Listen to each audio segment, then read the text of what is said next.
with my presentation. I'm trying to finish this as soon as possible. Just to confuse you a bit, to study, speak on the theoretical perspective. The ownership issue has been touched upon by many papers in this session, and then I was just trying to theorize this. The ownership of political track for the protection of maritime heritage in Southeast Asia is this title, sorry.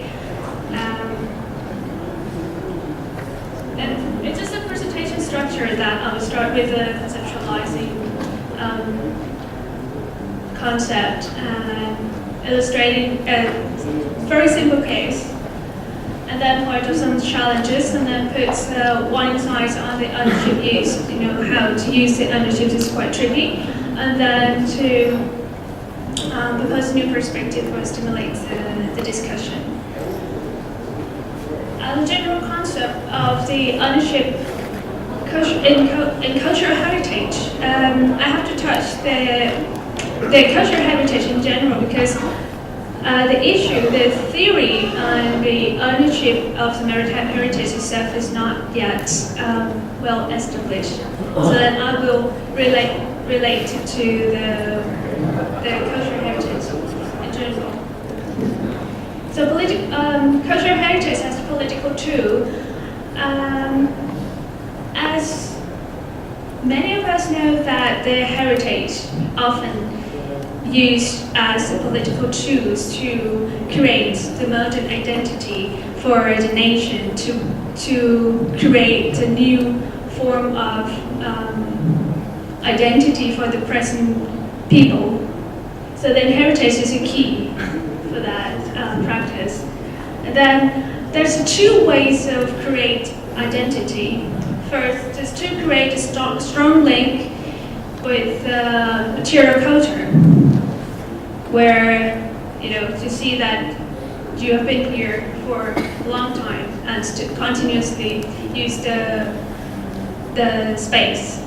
Or it can be building identity by devaluating or destroying of others' heritage. This has been clear for us in the present time, and like in the Middle East, that's very obvious for that issue. Humanity. So the approach of the ownership to cultural heritage has many approaches. One is the humanity approach, which is the cultural heritage belongs to humankind. It belongs to everyone.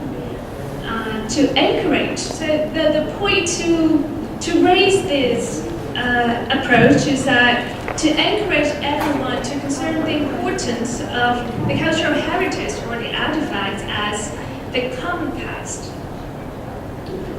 And then to reduce the political motivation, just to make it belong to everyone, so then you will kind of help protecting. Then the last one is to create a universal mindset for the human past. So it's kind of the same concept for this. And the cultural heritage cannot be individually owned from that perception.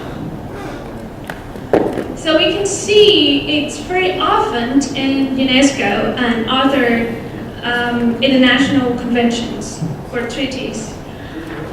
What is relevant to cultural heritage is that the UNESCO conventions, the first ones is the World Heritage Convention, 1972, and the preamble, which is kind of the whole concept of the convention, saying that the cultural heritage should be preserved as a part of the world heritage of mankind as a whole. And then another convention is on the protection of underwater cultural heritage, which is closer, more specific to maritime heritage. In Article 2, Paragraph 3, is also say the benefits of the humanity. This is all about human and the human past. Also, in a lot of the sea, these concepts still present. In Article 9 is archaeological evidence should be protected for the benefits of mankind as well.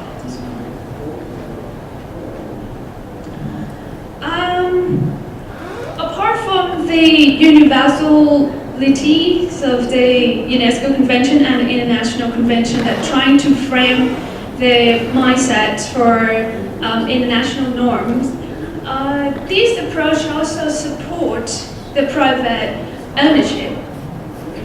Being international, owned, it's belong to everyone. So everyone has the duty to take care of it. So then, why we left that for the government's duty? The private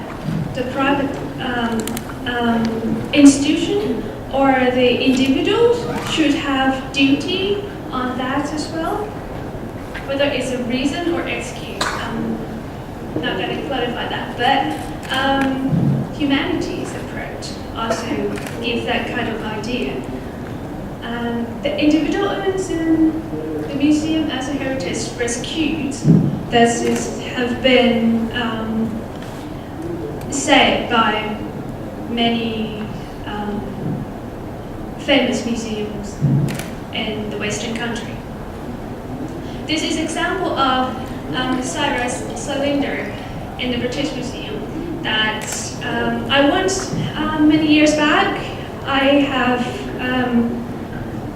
watched a lecture from Neil McGregor, the former director of the British Museum, presenting that this piece of cultural object, saying that the object itself can say a lot of things, and the British Museum, as the acquirer, just rescued it from being destroyed in the Middle East and studied and gained a lot of knowledge from this piece of cultural object. And it kind of makes sense. And the museum view, the universality approach of the influential museums directed by these well-known people.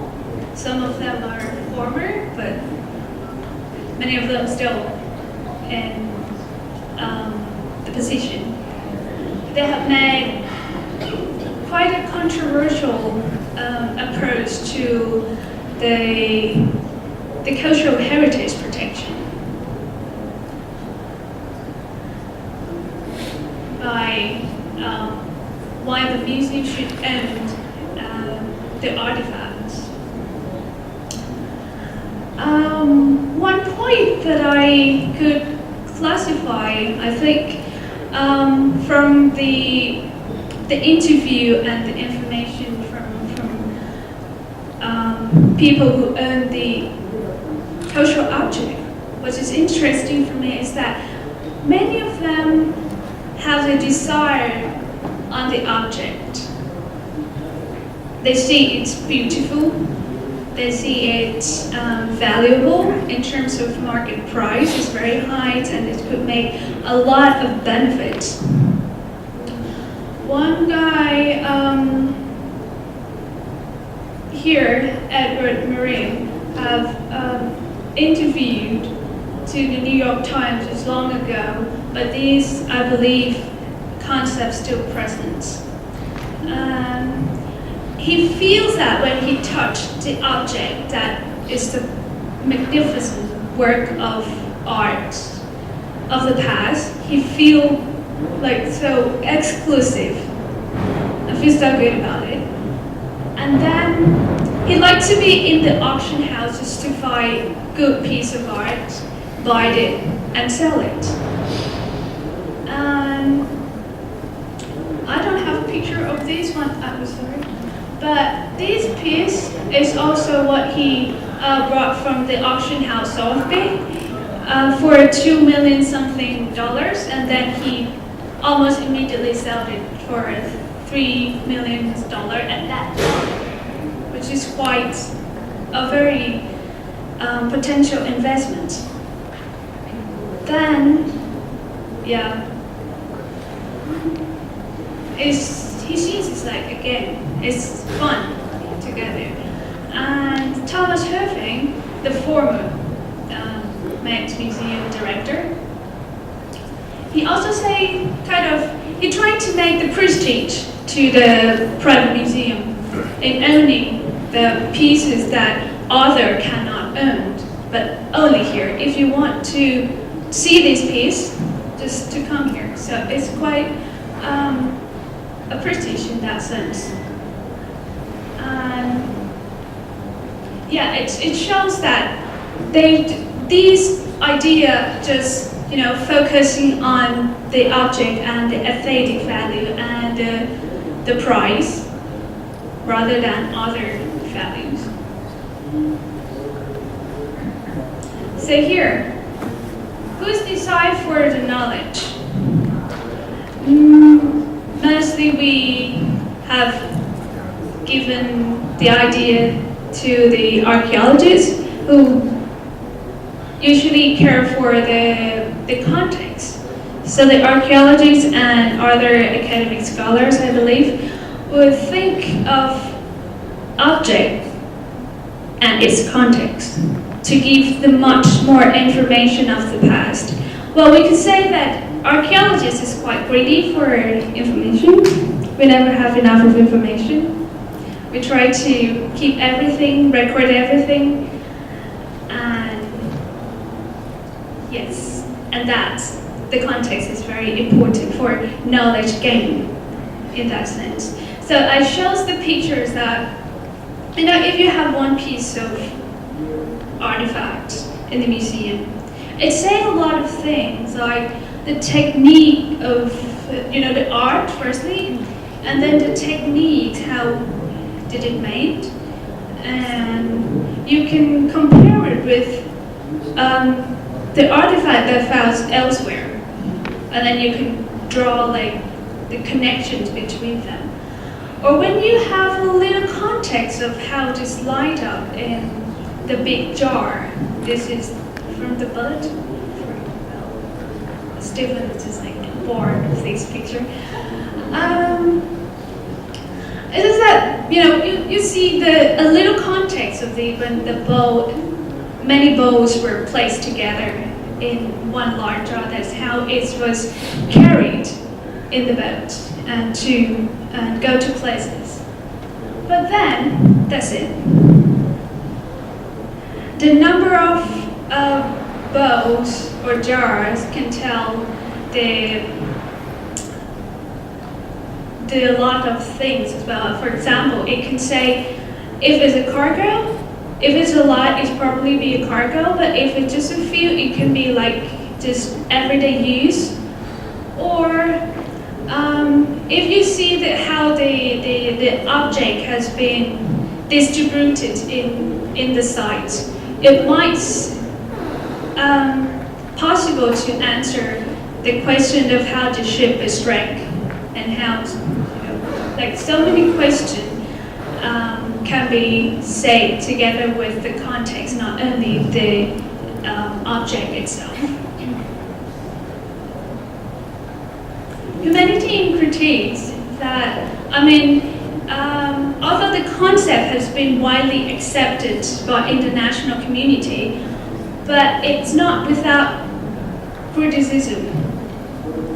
It can be said like, it can be neo-colonialism in a way, that if you go to the former colonized country to see the object that have been brought from the colonized country, so then that's still the humanities and the internationalism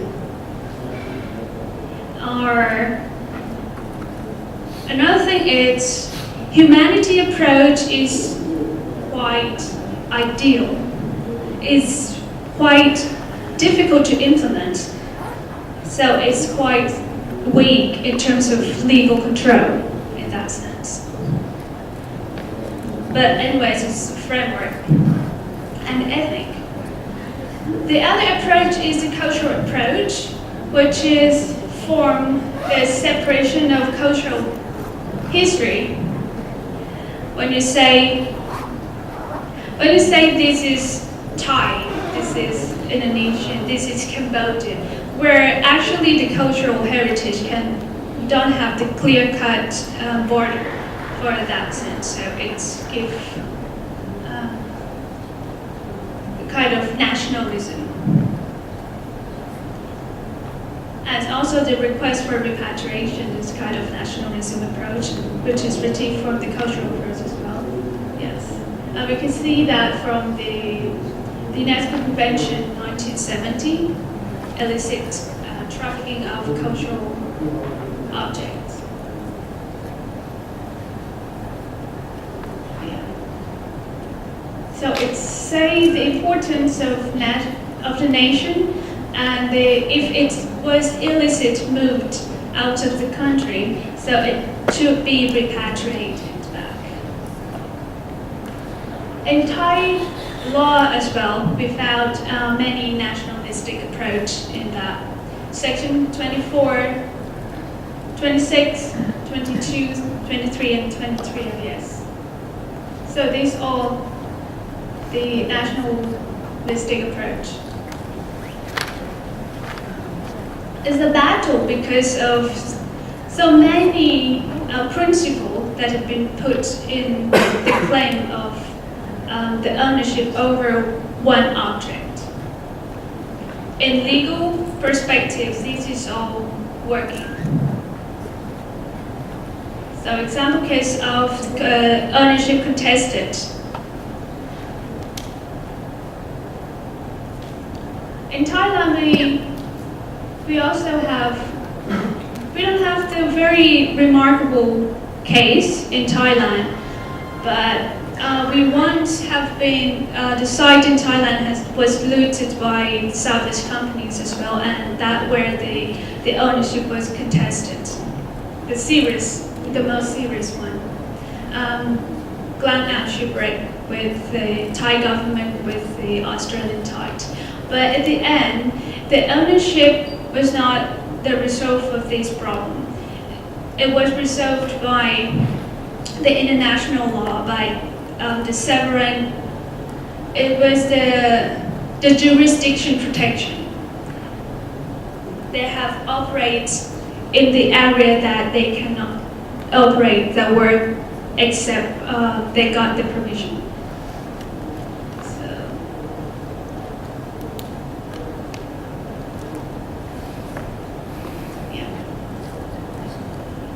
So then just the challenge.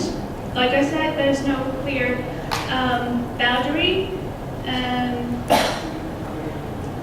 In the past, it's quite difficult to prove the ownership of the very far past shipwreck without records.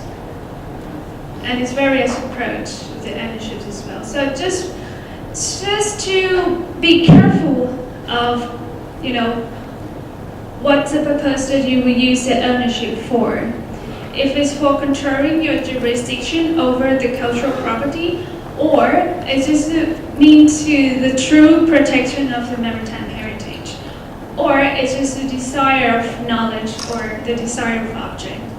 Lastly, the scientific value or marketable value. What you will use the ownership principle for, so you have to be clear with that. Or cautious. Yeah, which is not very new idea, but something that I would like to discuss is the hybridity concept in the future, which the common heritage has already been put to reduce the intentions of the ownership-based protection. And hybridity can be one of the concepts that could be put into maritime archaeology in the future as well, hopefully. Yeah. So it's just with the hybridity, in my feeling, I think it's kind of more equal because you don't have to think of who owned it, but think of what the culture have been mixed into one piece. So then everyone can join or cooperate the project. Okay, I'm not going to go through this, it's no time. Okay, so thank you.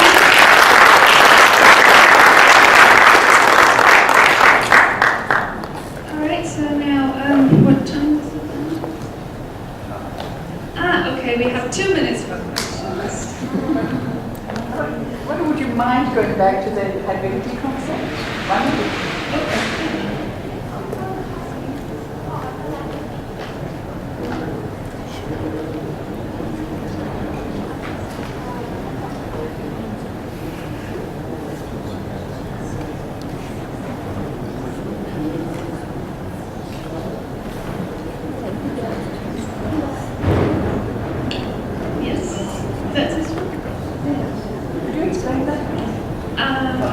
Okay. Is the borrowed concept from the biology, from the natural study, like biology and chemistry, and it's also been taken by the anthropologists for a while as well. It is the post-colonial approach, trying to reduce the intentions of colonization, just like other post-colonial approach. And I think it's the closest to the equality, and it could blur the concept of purity and authenticity, where they separate people. And then if we could blur the line for a bit, and just like not trying to say what is what, but trying to see things in one piece and cooperate. Yeah, it could apply with one shipwreck, for example. Shipwreck is just an example of maritime heritage with multiple cultures in it. One person that already adopted this concept is the maritime scholar Pierre Moncan. He already present this concept in his work, like hybridity between of ship technologies. And I think it could work with management in the futures as well. When you don't have to, like if it's shared heritage between the Dutch and the Indonesian, it's still like very tight connection with the colonial. So these concepts could be make a big difference.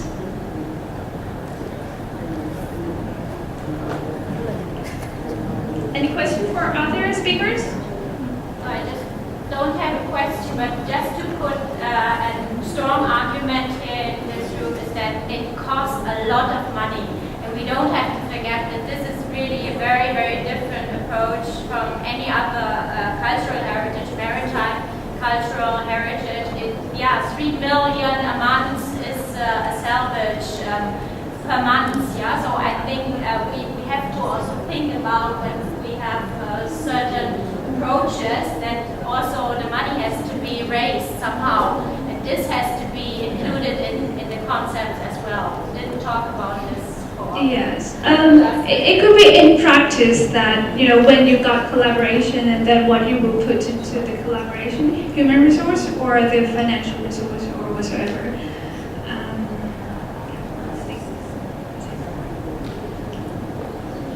And any other ideas about the collaborations or the ownership of the management of the materials? Yes, please, Mark. Doesn't seem to be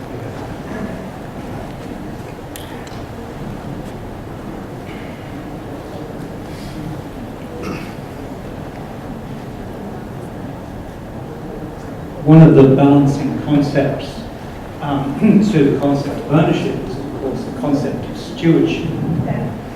And that maritime heritage generally, underwater cultural heritage, is a case of stewardship on behalf of humanity, so that it balances the nationalistic tendencies of many countries with this concept that Matthew talked about, which is transnational, which is really fundamental to maritime heritage, because sites have links to so many different cultures.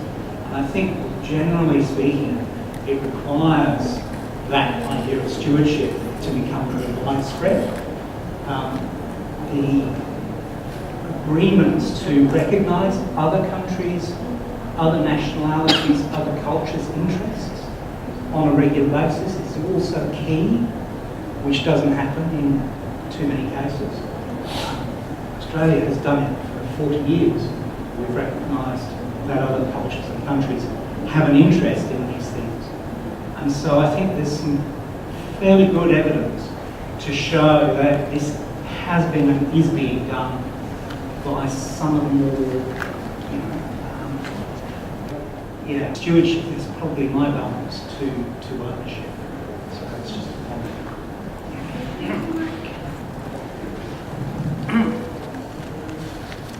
Thank you. I'm not a maritime archaeologist, but wonderful talk. It's been absolutely marvelous.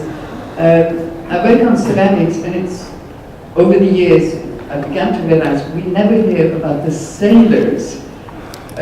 People are very rarely mentioned, if they're millionaires on the Titanic maybe, but we forget, I think, often as archaeologists, and I think it seems particularly in your field, that somebody is actually sailing the ship or sinking the ship or whatever it is they're doing. And I hope that that's something that, forgive me if I'm, not understanding what you're doing, but I think perhaps we could do a bit more of that because, and I think particularly in the archipelagos, not just Indonesia, say the Caribbean also, you have multiple ethnicities sailing these ships.